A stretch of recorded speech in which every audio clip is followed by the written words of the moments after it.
Hello, everybody. Welcome back to Critical Commentary. I'm Taylor, and today we are going to be talking about Last Night in Soho, aka probably my favorite horror movie or just movie in general of 2021. Guys, I did it.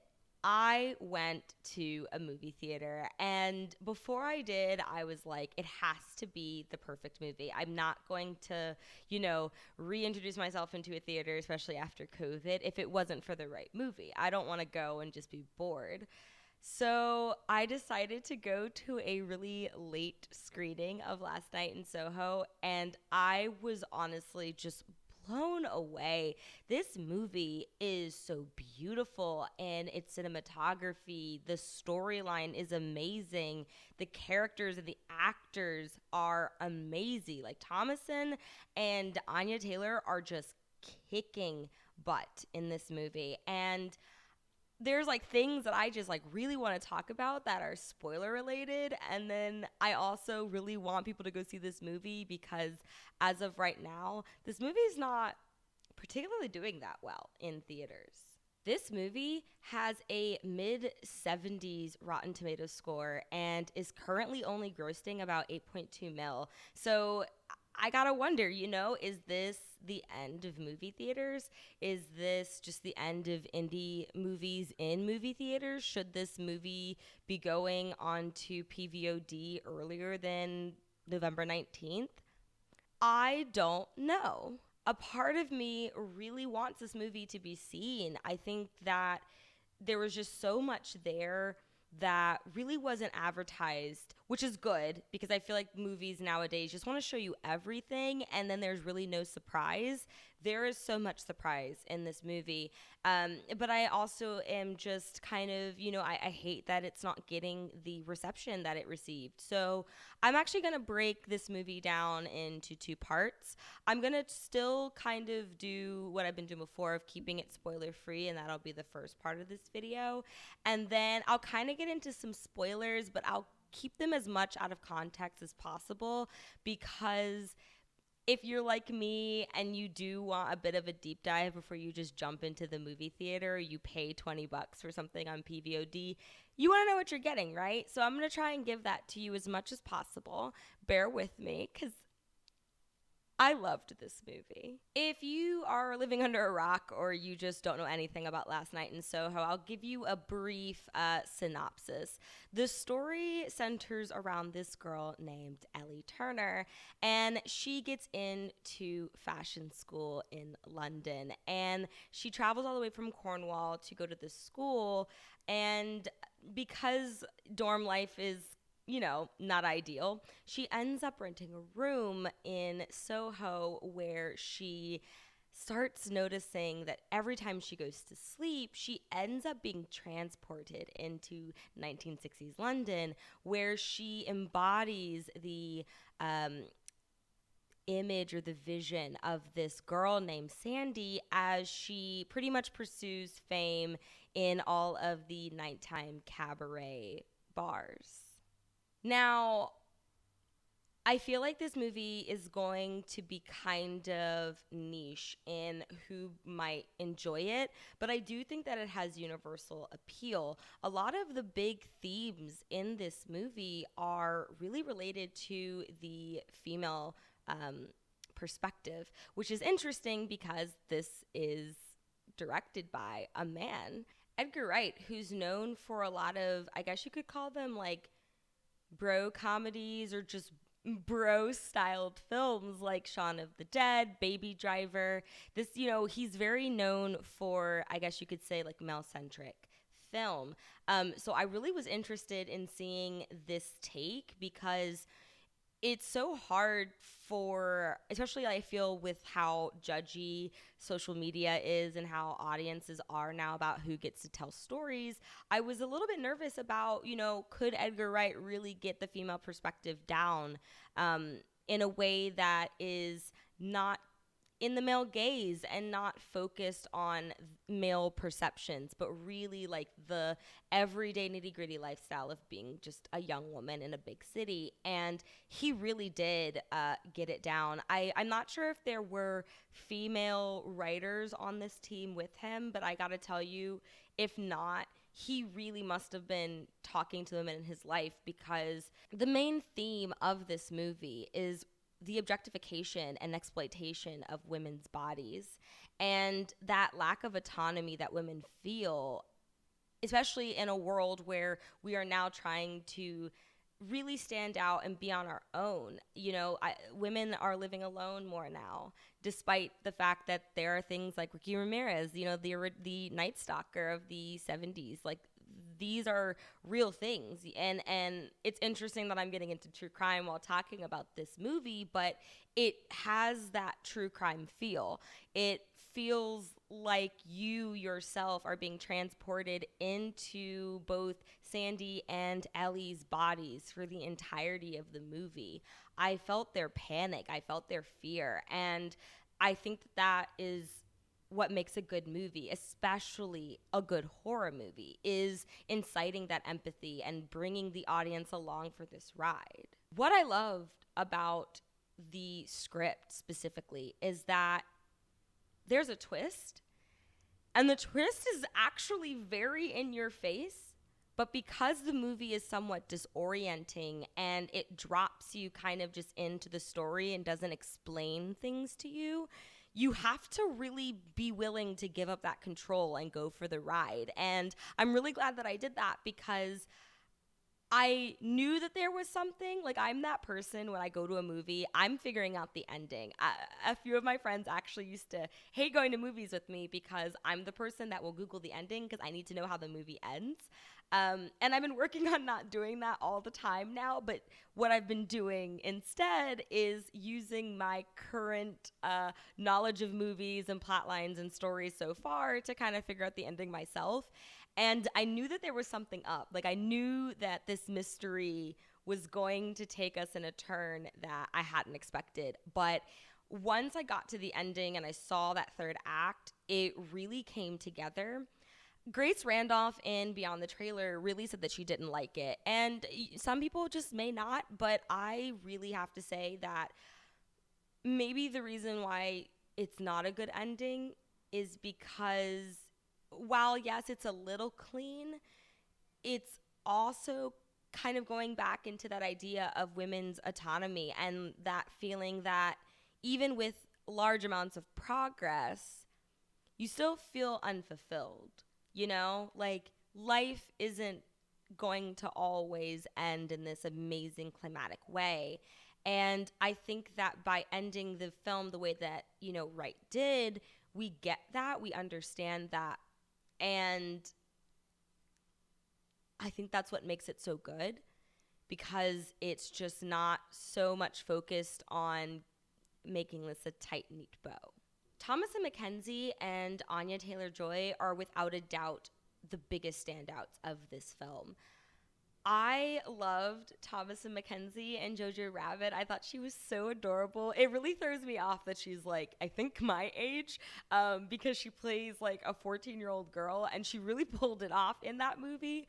But I have to tell you, this was probably, again, she's not really that, prolific so far in the projects that she's been in, but I do have to say that this was 100% the role of her career. If we do not see her become a complete ingenue after this, or if she is, I think she's already an ingenue after this performance, but if we don't see her getting nominations and bigger roles, I honestly don't know what would have happened, because she really took this character and breathed life to her. She made Ellie so relatable, and there are so many subtle things that she does in the movie with her acting that's not verbal, and you would think that those things would be just, assumed in acting, but she really did them with such finesse, and I really loved just kind of following Ellie, and I loved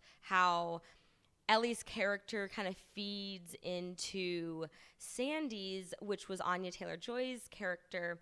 And I guess the best way that I could say it is it reminded me of that archetype of doppelgangers, or maybe not doppelgangers, but just parallels or alter egos, because Sandy is this confident, outgoing, she's the id of our scenario or of this movie. And I mean, of course she is. Like, Anya Taylor-Joy just knows how to look good in anything, but like 60s fashion specifically, she just kills it. And that's where I'm going with this. You know, Anya Taylor-Joy's Sandy really like was this glamorous person, and I could imagine, you know, like if I could see ghosts and I could live the life of this amazing, beautiful human being, why would I not, you know? And so you really kind of understand Ellie's motives for wanting to stay at home and stay in bed every night so that she could just like live this story, because it's so captivating and it's so different from how reality actually is.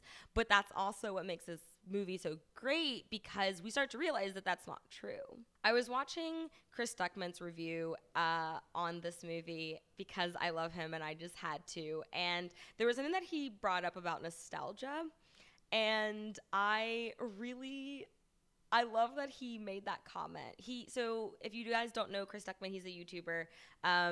He's got like millions of followers, so I don't know who wouldn't know his name. But he talks about how the movie really deconstructs nostalgia. And I thought that was great, because I feel like we're in a huge nostalgia kick right now. We're bringing back a lot of old properties, and we romanticize these things when we, you know, have already gone through it. You know, when you're looking at the present always seems kind of worse than the past. And that's kind of something that I think we learn through Ellie's journey of, you know, time traveling to some degree through like astral projection, is that, you know, we've romanticized the lives of a world that was still not great. You know, it does have that glamour, that stuff is still there, but it does have that dark side, like every aspect of life. And, you know, I was thinking about it when I was watching the movie, but I was still kind of like, wow, the 60s must have been great. You know, like I was just sitting there going, oh, yeah, I would love to live there. I thought about it and I was like, yeah, no, actually, yeah, it's not a good idea. That's not a good idea. Okay, so from this point on, we are now going to be getting into spoiler territory. I will say that I'm, again, going to try and keep this stuff a little bit out of context, but there were some moments of symbolism and elements of the theme that I really just wanted to get into because they stuck out to me the most. So this is your one and only warning. Like I said before, this movie talks about the exploitation of women's bodies. And specifically, we see this in the burlesque, cabaret, and sex work environment. I can see how someone might be a little bit turned off by that, because it's like, well, why are we focusing on women's bodies here when there are so many other aspects of women's bodies that should be explored? But I think it was done on purpose, and I think it was done really well and respectfully, because at the end of the day, the problem that all women experience is, well, yeah, the problem that all women experience is just not feeling safe. Not feeling safe in your own body, not feeling safe in your own home, and having your dreams kind of tarnished because someone came into your life and promised you these amazing things and promised you love and promised you companionship, only to turn around and use that as emotional, physical, and sexual abuse. If that's not the female experience, I don't really know what is. The biggest twist that appears is, and I don't want to like totally spoil it because it's so good and so rich, really has to do with female rage. And that's why I was kind of saying before, I feel that Anya Taylor-Joy's character is the id, whereas Thomasin McKenzie's character is our ego.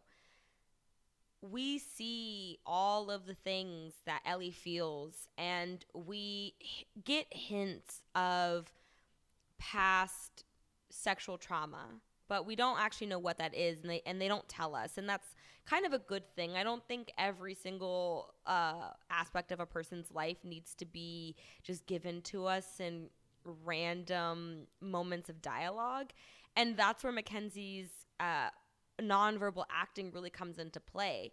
It's her body language and how she presents herself to certain male characters throughout the film that show you what's going on. And it's the same thing with Sandy. You know, they're both dealing with men in different ways. And I noticed that while I feel, you know, me as a human, I feel like I would react in the way that Ellie did, Thomasin's character. But I always secretly want to respond the way Anya Taylor-Joy's character responds. And that's what makes Anya Taylor-Joy's character so much more appealing, because she's that inner fire. She's that inner monologue that makes you want to look at a creepy man and just tell him exactly what you think about him, but you're too afraid to because of the repercussions. Is he going to harm me? Is he going to follow me home? And these are elements that are explored in this movie because that's what actually happens. Terrence Stamp, Matt Smith, and Michael Ajao are three really amazing supporting actors in this movie as well. They stood out because they were really representative of the different types of men in women's lives. And I like how we see just kind of a little bit of some social commentary with that. You know, Michael Ajao is this black man and he's interested in this white female. And there's like a scene actually where there's a little bit of that social commentary of, you know, what happens when a black man is found in a room with a woman, especially a white female, and something goes wrong, especially during a sexual interaction. And, you know, while they didn't like really get into it, again, I don't think you need to. I think that things that people might be upset about with this movie, like things that they felt like should have been kind of taken a step forward, I don't really think they needed to. I think that this movie wasn't really about that, but it still acknowledged it. And I think that, you know, while people say, oh, representation is important, and it is, because it is, that sometimes you don't really have a chance when you have like a 90-minute movie to explore everything. And so I noticed that Edgar Wright really chose what to focus on more so with these male characters and what kind of to just let sit on the side. But what is kept in the movie is really how a lot of their behaviors and their intentions really affect the female characters.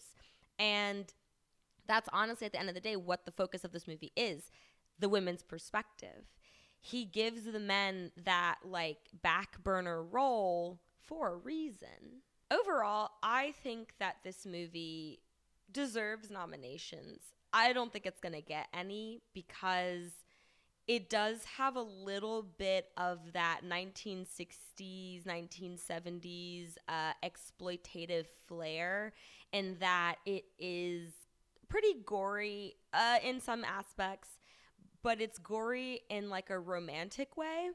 And I don't want anyone to go into this movie thinking that Edgar Wright is trying to sensationalize women's death, because I don't think that's exactly what's happening.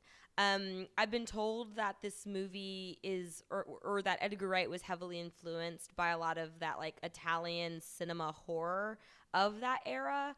And that's probably what we're seeing. So I would honestly say for anyone that's a little bit hesitant about that, to really just give it a chance. I think that this movie should be getting a lot more accolade than it is. I think that it should be getting better reception.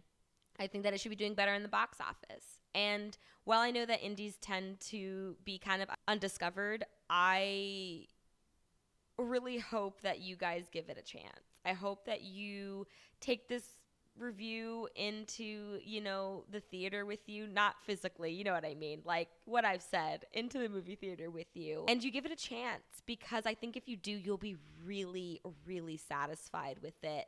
So what did you think about my review of Last Night in Soho? Did I give you enough of a reason to go see this in the movie theater, or are you going to wait and see it on November 19th when it hits demand or PVOD? Let me know down in the comments below. Make sure to follow me on Twitter and Instagram at CriticalCom with 2M's TV. And don't forget to like, subscribe, and hit the notification bell so you never miss a video here on Critical Commentary. Bye, guys.